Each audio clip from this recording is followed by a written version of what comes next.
Olá, boa noite.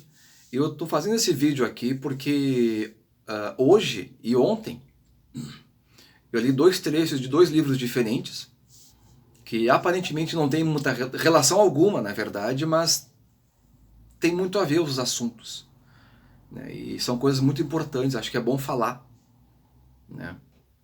Uma das obras é essa daqui, que é do Dostoiévski, Crime e Castigo, né? Tem um personagem chamado Rodion Romanovich Raskolnikov, que é o personagem central dele, desse livro aqui, talvez seja até o personagem mais conhecido do Dostoiévski, né? E nessa obra aqui, o ponto central é que tem esse personagem aqui, ele comete um crime, um duplo assassinato. Ele vai matar uma mulher, que é uma penhoradora de bens, ganha dinheiro com isso, e depois que ele mata, aparece a irmã dela, e ele tem que matar também a irmã dela, né? Então ele fica a obra inteira, desde antes de cometer o assassinato, e principalmente depois, ele fica se atormentando porque ele fez aquilo que tinha que fazer, que vão descobrir, não vão descobrir, está sendo perseguido e vão encontrar ele, depois vai ser preso, não vai ser preso, né? E ao mesmo tempo também experimenta vários momentos de doçura do mundo, de bem do mundo. Então o bem e o mal na cabeça do cara, atormentando ele o tempo todo. E ele se atormenta de forma permanente, praticamente sem parar. E numa conversa com uma outra personagem chamada Sônia, que é uma prostituta, que ele conhece já antes, né, ele justifica, ele confessa para ela que matou a Lisaveta, que é essa mulher, e depois a irmã dela. E ele justifica de três formas o assassinato dele. Ou tenta justificar. Que no fundo são os pensamentos que ele já tinha antes. Primeiro, que ele queria ser um grande homem, que grandes homens cometem crimes. Porque afinal de contas o mundo é cheio de pessoas comuns, mas tem pessoas especiais. E ele se considera especial, isso fica claro no outro trecho do livro, ele fala isso. Que mudam a realidade para melhor, ou seja, que contribuem para o progresso da humanidade e que seus crimes são justificáveis por causa disso.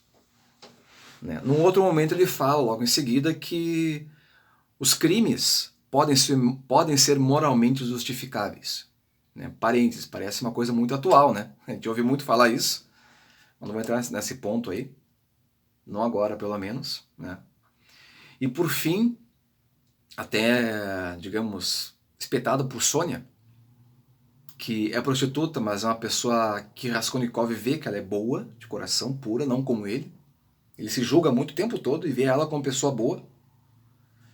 E ela diz que foi o diabo que colocou ele nessa situação. Quer dizer, deu essa indicação.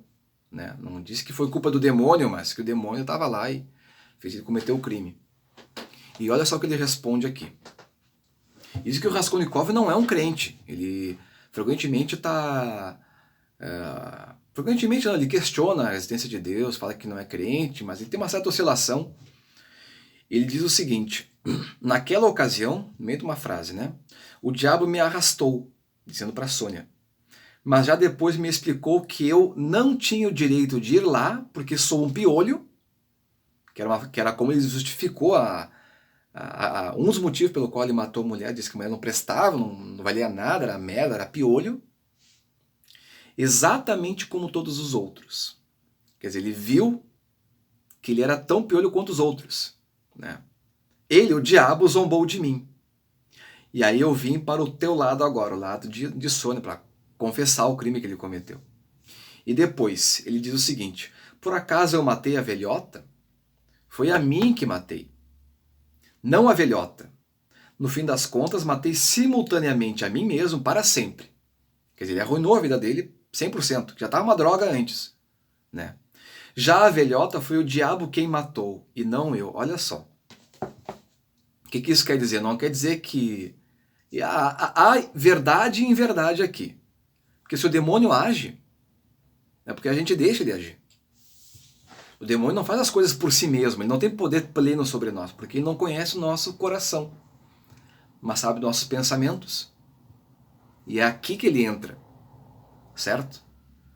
Quer dizer, a ação do mal na nossa vida é porque nós damos abertura para o mal agir. Ou seja, a gente é estritamente responsável por aquilo que faz. Independente se o demônio está te ajudando ou não em alguma coisa. Né? E aí, mudando de assunto, quer dizer, mudando de obra, na verdade, lá por indicação do meu trabalho, que comercializa, divulga esses livros, os livros do Chesterton. Tem uma organização chamada Chesterton Brasil, é uma editora, na verdade. Tem esse livrinho aqui chamado O Essencial de Chesterton, que é um autor super conhecido que eu não conheço, eu ouvi falar dele já várias vezes há anos. Nunca li, agora me deram para ler por recomendação de trabalho. Daí eu comecei a ler assim a conta-gotas e gostei muito do que eu estou vendo. Mas tem um artigo dele, e aí vou chegar no Dostoiévski de novo, chamado Os Três Tipos de Homem. E Dostoiévski o Chesterton classifica os homens como pessoas, com P maiúsculo, quer dizer, as pessoas comuns, as pessoas que lidam com a realidade nua e crua do dia a dia, que é a grande massa da população, né?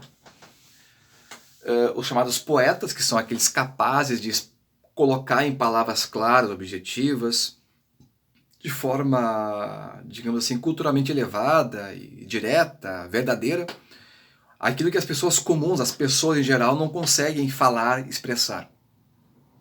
E tem também os chamados professores ou intelectuais, ou até que ele chama de pedantes,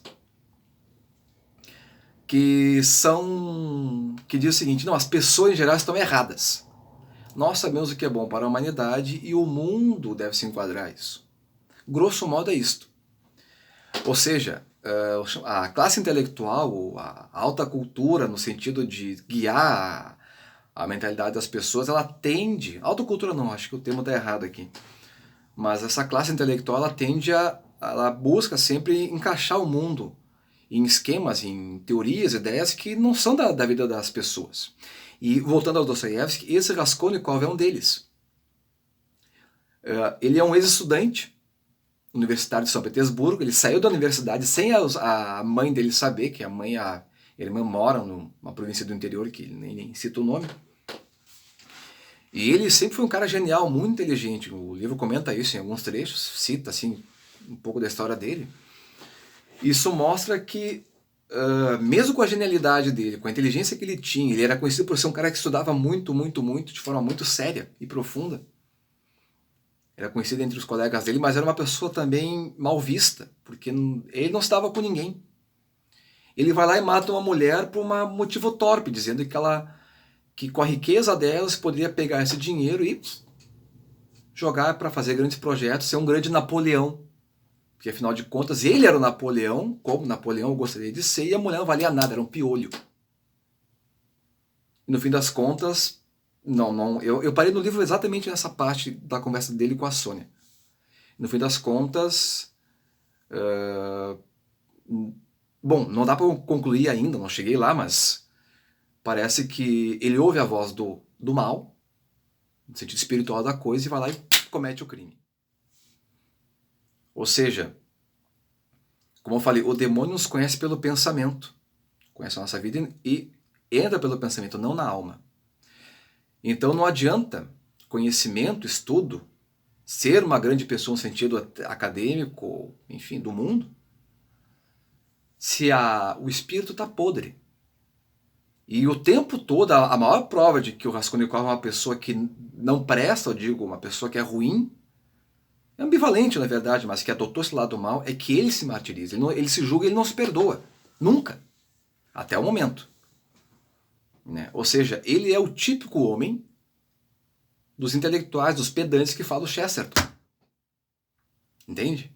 E é esse tipo de homem aqui, que aparecer em outras obras do Dostoiévski, como no Idiota, que tem lá os nihilistas, que aqui são citados só de passagem, né, que vão, depois de 60 anos dessa obra aqui, que isso daqui é em torno de 1860, vão fazer a Revolução Russa e matar 30 milhões de pessoas na União Soviética, em nome do mundo melhor. Ou seja, muita ideia, coração podre. Porque as pessoas se deixam guiar pelo mal, não fecham, não blindam o coração, não blindam a alma. O livro não vai dar essa resposta. Quem vai dar a resposta é a oração, é Deus. E Deus está na Sônia, não está nele, neste momento aqui. É a prostituta que é, neste momento, a salvação do Raskolnikov. Então o gênio mestre acaba sendo humilhado aqui por uma mulher que está dando o corpo por aí. E que no fim das contas é onde Deus habita. nas pessoas comuns, nos humildes, nos pequenos.